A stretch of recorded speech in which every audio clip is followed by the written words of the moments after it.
Johnnie Burn, the sound designer on Tuner. I wear many hats. Hi.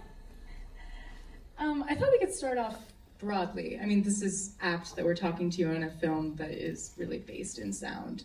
But is it exactly? And many of the movies that you work on are based on sound, or based in sound. But when you first meet with a director, what do those conversations look like? I'm not sure we're all familiar with what the job really entails. For me, for this film, it was reading the script and understanding that it was a film that really did use sound. That you have a character with a hearing condition, and that presents all this extraordinary opportunity to kind of technically present his point of view.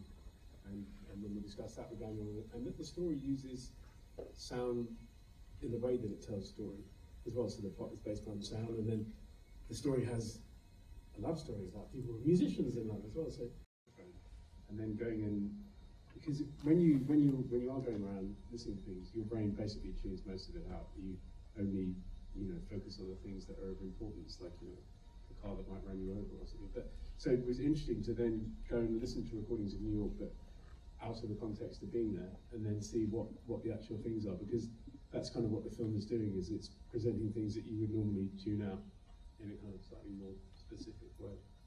Right, and then it makes you dread the sounds, right? So you're like, oh no, when you see a dog on screen, or when the air horn appears, we're dreading it just as much. Given how loud it is.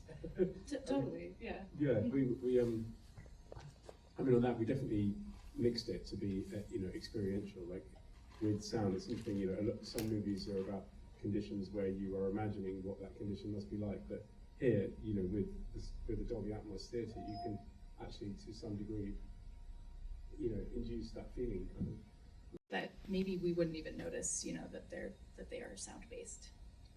Yeah, I mean, I went to Fox Studios in LA and spent time with a piano tuner to hear actually what the difference is between an out-of-tune piano and an in-tune piano, and it's the micro details of kind of understanding what it is that piano tuners are listening to, and all of that had to be technically accurate, because we do not want people. I don't want to get no letters.